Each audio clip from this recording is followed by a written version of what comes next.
CBSE ने जो biology का सैंपल पेपर रिलीज़ किया है ना, उसका मैंने डिटेल एनालिसिस किया और इस वीडियो में मैं आपको बताऊंगा चैप्टर वाइज कौन सा क्वेश्चन कौन से चैप्टर से आया था, किस लेवल का क्वेश्चन आया था, साथ में जो सैंपल पेपर था उसका मैं आपको ब्लूप्रिंट भी बताऊंगा और वीडियो के एंड में आपको मैं फाइनल प्रिडिक्ट भी बताऊंगा कि इस बार का जो बोर्ड पेपर होगा क्या वो इजी होगा, मीडियम होगा या हार्ड होगा। वीडियो के एंड में मैं आपको बताऊंगा। सबसे पहले हम बात करेंगे चैप्टर वाइज ब्लूप्रिंट के बारे में। हम सैंपल पेपर 2024-25 की बात करेंगे। सबसे पहले हम लेंगे रिप्रोडक्शन यूनिट। इसमें 3 चैप्टर्स हैं। यहाँ पे MCQ, short answer 1, short answer 2, case based question, long answer type question, ये टोटल मार्क्स है। Sexual reproduction in flowering plant से 2 एमसीक्यू आए थे। शॉर्ट आंसर जो 2 था 3 मार्क्स का वो 1 आया था, तो टोटल ये 3 + 2 5 मार्क्स का यहाँ से क्वेश्चन आए थे। ह्यूमन रिप्रोडक्शन में 1 MCQ, short answer 1, short answer 2, total 6 marks का आया था। और रिप्रोडक्टिव जो हेल्थ है यहाँ से 1 लॉन्ग आंसर आया था 5 मार्क्स का, तो टोटल रिप्रोडक्शन जो यूनिट है वो 16 मार्क्स के यहाँ से क्वेश्चन आएंगे। नेक्स्ट हम बात करेंगे रिप्रोडक्शन यूनिट की। रिप्रोडक्शन यूनिट में ना डायरेक्ट के साथ ना इनडायरेक्ट क्वेश्चन भी पूछे जाते हैं। अगर आपने एनसीईआरटी अच्छे से पढ़ा है तो आप इजीली ये क्वेश्चन सॉल्व कर लोगे। मैंने क्विक रिवीजन के वीडियो बनाए हैं, उसमें आप ये सारी चीजें इजीली रिवाइज कर सकते हो। उसका पीडीएफ टेलीग्राम पे मिल जाएगा। जैसे अगर हम बात करें, यहाँ पे दिया ह्यूमन रिप्रोडक्शन का क्वेश्चन है, a blood test reported negative for HCG.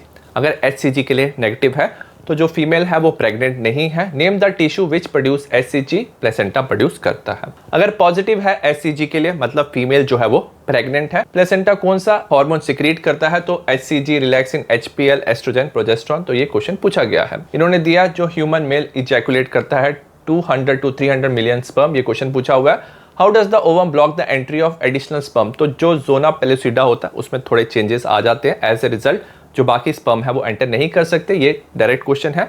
All copulation will not lead to fertilisation, क्योंकि एक ही टाइम पे क्या होता है, जो स्पर्म है, ओवम है, वो एम्पुलरी रीजन में प्रेजेंट होना चाहिए। अगर नहीं है प्रेजेंट तो फर्टिलाइजेशन नहीं होगा। तो अगर आप देख सकते हो थोड़ा डायरेक्ट और थोड़ा इनडायरेक्ट क्वेश्चन है, तो इस तरह के क्वेश्चन आ सकते हैं। अगर हम इस क्वेश्चन की बात करें, यहाँ पे दिया क्रिप्टोर्चिडिज्म। इसमें क्या होता है, जो टेस्टिस है दे फेल टू डिसेंड, तो इसमें इंपैक्ट करता है सर्टोली सेल्स, लीडिक सेल्स। तो इससे क्वेश्चन आया हुआ है।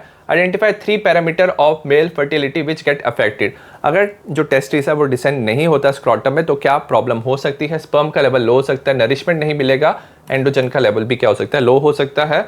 Which process will be affected if mature spermatid are not release from Sertoli cells, spermiation जो है वो अफेक्टेड होगा। नेक्स्ट अगर आप देखोगे असिस्टेड रिप्रोडक्टिव टेक्नोलॉजी, ART से क्वेश्चन पूछा गया। काफी ये इंपॉर्टेंट टॉपिक है, डेफिनेटली यहां से क्वेश्चन पूछा जाएगा क्योंकि रिप्रोडक्टिव हेल्थ में सबसे इंपॉर्टेंट ये टॉपिक है। Name and explain 1 assisted reproductive technology in which the sperm is used to assist fertilisation, तो ICSI यूज होता है इसमें, इंट्रासाइटोप्लाज्मिक स्पर्म इंजेक्शन। तो ये क्वेश्चन आ सकता है। यहाँ पे इन्होंने 2 डायग्राम दिया हुआ है। Name and explain the ART technique that should be used to complete the development of embryo 1 and 2। इसमें देखो जो ब्लास्टोमेर है 8 और उससे कम है तो ये ZIFT होता है, और ये 8 से ज्यादा है तो IUT होगा। ठीक है, तो इस तरह के क्वेश्चन पूछे जाते हैं। इन्होंने 2 चैप्टर के क्वेश्चन कंबाइन करके ये क्वेश्चन बनाया है। नेक्स्ट क्वेश्चन अगर हम यहाँ पे देखें, हमें दिया 2 germinated seed X and Y which belong to the same species. X is produced by apomixis, तो ये एपोमिक्सिस से बना है और ये सेक्सुअल रिप्रोडक्शन से। Number of embryo, embryo sac, ovule in the X। Apomixis में क्या होता है, पॉली एम्ब्रियोनी हो सकती है, तो इसमें 3 एम्ब्रियो होंगे क्योंकि 3 प्लांट दिख रहे हैं, 1 एम्ब्रियो सैक और 1 ओव्यूल होगा। How multiple embryos are formed in citrus food, तो एपोमिक्सिस की वजह से क्या होता है, मल्टीपल एम्ब्रियो बनते हैं। What advantage will Y have over X seed, Y का इसलिए एडवांटेज है सेक्सुअल रिप्रोडक्शन से ज्यादा वेरिएशन आता है, वेरस एपोमिक्सिस से क्या होता है, सेम टाइप ऑफ प्लांट बनता है, तो Y का ज्यादा एडवांटेज है। नेक्स्ट यूनिट से पहले मैं एक बात बताना चाहता हूं। अगर आप ना नीट की प्रिपरेशन कर रहे हो तो आपको एनसीईआरटी अच्छे से पढ़नी है। आपको एनसीईआरटी बार बार रिवाइज करना होता है और एक्टिव रिकॉल करना होता है। और एक्टिव रिकॉल के लिए ना सबसे अच्छी चीज है, उसे फ्लैश कार्ड कहते हैं। फ्लैश कार्ड में ना आप एक तरफ क्वेश्चन लिखते हो, एक तरफ आंसर लिखते हो और उसे बार बार रिवाइज करते हो। बट आज का स्टूडेंट फ्लैश कार्ड बनाना नहीं चाहते फिजिकली, क्योंकि उसे बनाने में काफी टाइम लगता है, वो खो सकता है और उसे कैरी करना भी डिफिकल्ट होता है। और इसका एक सोल्यूशन है डिजिटल ऐप क्विजलेट। क्विजलेट में बस प्लस आइकन दबाएं, स्टडी गाइड में जो फ्लैश कार्ड का ऑप्शन है वो सिलेक्ट करें। मैं स्कैन ऑप्शन चूज कर रहा हूं। एनसीईआरटी का पेज स्कैन करके ये खुद क्वेश्चन जनरेट करेगा। अगर आप और क्वेश्चन ऐड करना चाहें तो एडिट भी कर सकते हैं ताकि रिवीजन और इफेक्टिव हो। और अगर आपको रेडीमेड फ्लैश कार्ड चाहिए हैं तो क्विजलेट के ट्यूटर सर्च ऑप्शन में हजारों फ्लैश कार्ड मिल जाएंगे। नीट के स्टूडेंट के लिए एक खास नीट सेंटर भी मिलेगा जिसमें 2015 से 2024 तक के पास्ट ईयर क्वेश्चन भी अवेलेबल है। सिर्फ इतना ही नहीं, यहाँ पे हाई क्वालिटी मॉक टेस्ट भी मिलेगा जो आपको रियल एग्जाम के लिए तैयार करेगा। जो आपने फ्लैश कार्ड बनाए हैं उसे रिवाइज करने के लिए फ्लैश कार्ड सेक्शन में जाओ, स्टडी दिस सेट सिलेक्ट करो, हर क्वेश्चन का जवाब सोचो, अगर सही आता है तो राइट स्वाइप करो, अगर डाउट है तो लेफ्ट स्वाइप। और सेशन के एंड में डिटेल रिपोर्ट मिलेगा जो आपको बताएगा आपका कौन सा टॉपिक वीक है जिसमें आपको मेहनत करनी है। बस इतना ही नहीं, क्विजलेट के लर्न मोड में आपका जो फ्लैश कार्ड है वो ऑटोमेटिकली एमसीक्यू में कन्वर्ट हो जाएगा ताकि आपकी प्रैक्टिस और स्ट्रांग हो। नीट क्रैक करने के लिए स्मार्ट पढ़ना पड़ेगा। अगर आपको flash card, past year paper और मॉक टेस्ट चाहिए तो आप क्विजलेट ऐप डाउनलोड कर सकते हो। इसका लिंक आपको डिस्क्रिप्शन में मिल जाएगा। क्विजलेट से डेफिनेटली आपकी जो नीट की प्रिपरेशन है वो नेक्स्ट लेवल की होगी। नेक्स्ट हम बात करेंगे जेनेटिक्स एंड एवोल्यूशन यूनिट की। इसमें 3 चैप्टर्स हैं। पहला principle of inheritance and variation, 2 MCQ आए हैं 2 मार्क्स के। Molecular basis of inheritance biology का सबसे ज्यादा इंपॉर्टेंट चैप्टर है। इसमें मैक्सिमम क्वेश्चन पूछे जाते हैं। 5 MCQ, 1 short answer 1, 2 short answer 2 आए थे। ठीक है, तो टोटल ये 13 मार्क्स का पूछा गया है। एवोल्यूशन में 1 एमसीक्यू और 1 केस बेस्ड क्वेश्चन 5 मार्क्स का। ठीक है, तो टोटल 20 मार्क्स का आता है और ये जो यूनिट है सबसे ज्यादा इंपॉर्टेंट है, इसका मैक्सिमम वेटेज है। अगर हम जेनेटिक्स और एवोल्यूशन के क्वेश्चन की बात करें तो यहाँ पे एक डायरेक्ट क्वेश्चन पूछा है, describe the steps involve in Southern blot hybridisation using radio active VNTRS probe. काफी डायरेक्ट क्वेश्चन है, ये आप इजिली कर सकते हो। और साथ में ना बहुत सारे क्वेश्चन पूछे जाते हैं जहां पे ना बेसिस दिया होता है और आपको क्वेश्चन पूछा गया है। यहाँ पे आपको क्या दिया है, एक टेम्पलेट दिया हुआ है। ठीक है, और यहाँ पे क्या दिया है, म्यूटेशन हुआ है, तो आपको बताना है फर्स्ट और सेकंड में क्या म्यूटेशन हुआ है। अगर आप देखो ना, फर्स्ट में यहाँ पे C था, इसकी जगह सिर्फ A आया है तो इसे पॉइंट म्यूटेशन कहते हैं। और यहाँ पे क्या, ये जो C है डिलीट हो गया। ठीक है, डिलीट होने से ये सारी चीजें यहाँ पे शिफ्ट हो गया। तो इसमें क्या हो रहा है, पॉइंट म्यूटेशन में सिर्फ एक जो है ना अमीनो एसिड वो डिफरेंट आएगा, बट फ्रेम शिफ्ट में सारी अमीनो एसिड जो होंगी सीक्वेंस वो डिफरेंट हो जाएंगी, डिफरेंट अमीनो एसिड आएंगी, तो जो फ्रेम शिफ्ट है वो ज्यादा हार्मफुल होता है। इस तरह के क्वेश्चन पूछे जाते हैं। यहाँ पे दिया है हमें mRNA, हमें पूछा है कौन सा ट्रांसलेशन का रीजन है, तो AUG से शुरू होगा। ठीक है, तो ये यहाँ से लेकर यहाँ तक चलेगा। UAA क्या होता है, स्टॉप कोडॉन होता है, यहाँ पे खत्म हो जाएगा। तो ये रीजन है जिसका ट्रांसलेशन होगा। Where are UTR untranslated region क्या होगा, इसके पहले वाला और इसके बाद वाला अनट्रांसलेटेड रीजन है। तो आपको ट्रांसक्रिप्शन ट्रांसलेशन अच्छे से आना चाहिए, आप ये इजीली कर लोगे। यहाँ पे अगर आप देखोगे, during the process of replication and transcription pairing of nitrogen bases different होता है, क्योंकि रेप्लिकेशन में तो DNA बनता है, ट्रांसक्रिप्शन में RNA बनता है, तो इसमें A के सामने T आता है, यहाँ पे A के सामने U आता है। How is the above process modified in A retrovirus, retrovirus में क्या होता है, रिवर्स ट्रांसक्रिप्शन होती है। ठीक है, तो ये रेट्रोवायरस में होता है।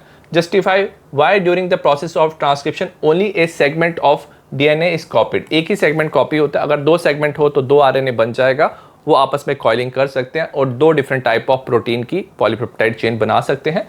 तो दैट्स वाई सिर्फ एक ही सेगमेंट होता है। और साथ में अगर आप देखोगे हार्डी-वेनबर्ग प्रिंसिपल जो एवोल्यूशन चैप्टर है वहां का यहाँ पे क्वेश्चन दिया हुआ है न्यूमेरिकल, तो इसमें कैलकुलेशन करनी होती है, तो ये भी आपको करना है। साथ में मैंने एक प्लेलिस्ट बनाया हुआ है, इसमें आपको सारी चीजें, डायग्राम मिल जाएगी, पेडिग्री एनालिसिस, एब्रीविएशन, साइंटिस्ट का नाम, न्यूमेरिकल्स, MCQs मिल जाएंगे।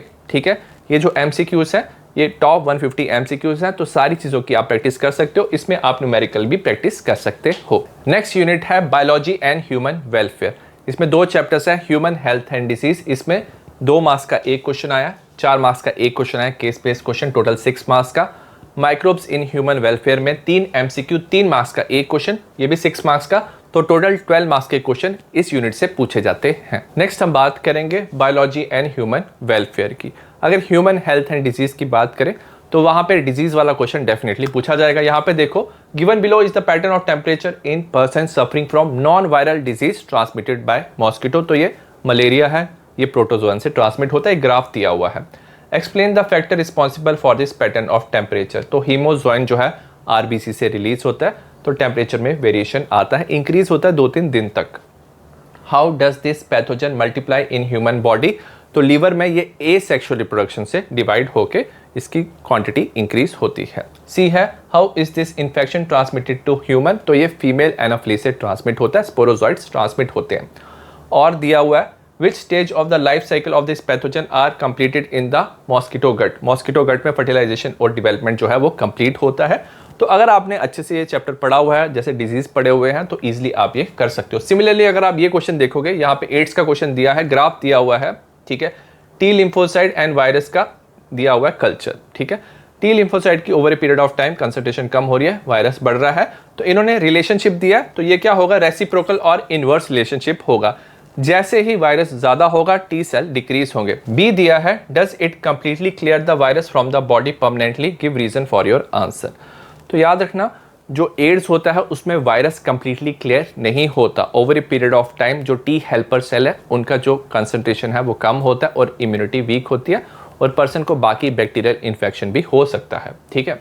माइक्रोब्स की बात करें, इसमें ना डायरेक्ट क्वेश्चन पूछे जाते हैं। अगर आपने चैप्टर पढ़ा तो आप इजीली ये क्वेश्चंस कर सकते हो। जैसे bio fertilisers are organism that enrich the nutrient quantity in the soil, explain the role of 3 main source of bio fertiliser. काफी डायरेक्ट क्वेश्चन है, अगर आपने ये चैप्टर पढ़ा तो ये क्वेश्चन आप इजीली कवर कर सकते हो। नेक्स्ट हम बात करेंगे बायोटेक्नोलॉजी यूनिट की। इसमें 2 चैप्टर्स हैं, बायोटेक्नोलॉजी प्रिंसिपल एंड प्रोसेसेस।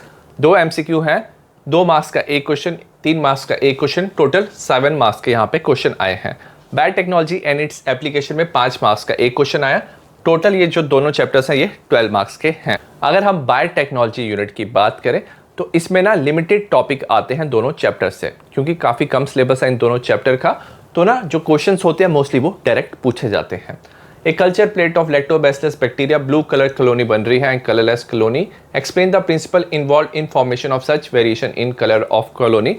तो इसमें इंसर्शनल इनएक्टिवेशन होता है। यहाँ पे पीसीआर टेक्निक, ये डायरेक्ट क्वेश्चन है, पीसीआर टेक्निक काफी इंपॉर्टेंट है, उसका यहाँ से क्वेश्चन आया है। Explain how event of biotechnology has helped in preventing infestation of nematodes there by increasing crop yield. ये आरएनए इंटरफेरेंस का क्वेश्चन है। अगर आप यहाँ पे देखोगे, in the future genetic therapy may be used to prevent, treat और cure certain inherited disorder in human, justify the statement with suitable example. तो इसमें जीन थेरेपी की बात किया और हमारे बुक में जो एक एग्जांपल है वो एडीए डेफिशिएंसी की है। तो यहाँ पे ना डायरेक्ट क्वेश्चन पूछे जाने के ज्यादा चांसेस हैं। लास्ट यूनिट है इकोलॉजी एंड एनवायरनमेंट। पहला चैप्टर है ऑर्गेनिज्म एंड पॉपुलेशन, 3 मार्क्स का एक क्वेश्चन है। इकोसिस्टम में 2 मार्क्स का एक क्वेश्चन है। बायोडाइवर्सिटी एंड कंजर्वेशन में 5 मार्क्स का एक क्वेश्चन है। टोटल ये 10 मार्क्स का है और ये सबसे इजी यूनिट है। नेक्स्ट अगर हम बात करें इकोलॉजी एंड इकोसिस्टम चैप्टर की, अगर इस चैप्टर की बात करें तो इसमें कुछ क्वेश्चन जो है बार बार रिपीट होते हैं। जैसे अगर आप ये देखोगे, एनपीपी कैलकुलेट करना, net primary productivity, it is equal to gross primary productivity minus respiratory loss. तो ये आपको अच्छे से करना है। तो इसका जो क्वेश्चंस है ना, आपको न्यूमेरिकल वाले वीडियो में मिल जाएंगे। Why pyramid of energy is always upright, काफी बार ये रिपीट होता है। आपको इकोलॉजिकल पैरामिड ऑफ नंबर बताना है। ये क्या है, प्रोड्यूसर है, प्राइमरी कंज्यूमर, ये सेकेंडरी कंज्यूमर है, तो ये आपको ड्रॉ करना है। नेक्स्ट अगर आप देखोगे, warbler, birds and Spurs tree mechanism बताना कैसे वो को एक्सिस्ट कर सकते हैं, ये रिसोर्स पार्टीशनिंग है।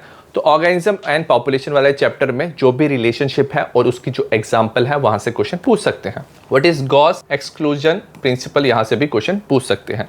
और अगर बायोडाइवर्सिटी की बात करें, यही सारे इंपॉर्टेंट टॉपिक रिपीट होते हैं। कैसे हम कंजर्व कर सकते हैं बायोडाइवर्सिटी को, broad narrow utilitarian review, name and explain 2 cause that are responsible for loss of biodiversity. हमें पता है इवल क्वाड्रेट होता है, आप कोई भी 2 लिख सकते हो। Name 2 type of desirable approaches to conserve biodiversity, in situ ex situ approach आप लिख सकते हो, दोनों का डिफरेंस बता सकते हो। State feature of stable biological community, जो स्टेबल बायोलॉजिकल कम्युनिटी होती है उसकी जो प्रोडक्टिविटी है वो सेम रहती है थ्रू आउट ईयर्स और उसमें जो डिस्टर्बेंस है वो लेस होती है। तो इसमें भी ये जो टॉपिक है ये बार बार रिपीट होने के ज़्यादा चांसेस है। तो अगर आपने एनसीईआरटी अच्छे से पढ़ा है, पीवाईक्यू क्वेश्चन सॉल्व किए तो ये आप इजीली कर लोगे। अगर मैं एंड में बताऊं कि पेपर जो है वो इजी आएगा, मीडियम आएगा, हार्ड आएगा, अगर आपने पूरा एनसीईआरटी अच्छे से पढ़ा हुआ है और 10 ईयर्स के पीवाईक्यू सॉल्व किए हैं तो डेफिनेटली जो पेपर है आपको काफी इजी लगेगा। क्योंकि मैंने देखा जो पेपर आता है ना, स्पेशली बोर्ड का बायोलॉजी का, वो हमेशा इजी ही आता है। तो अच्छे से प्रेपरेशन करना, जितने भी क्विक रिवीजन के वीडियोस हैं मैंने जो कराए हैं, पीवाईक्यू हैं, वो अच्छे से सॉल्व करना। डेफिनेटली आपके बोर्ड एग्जाम में 90% से ज्यादा मार्क्स आएंगे।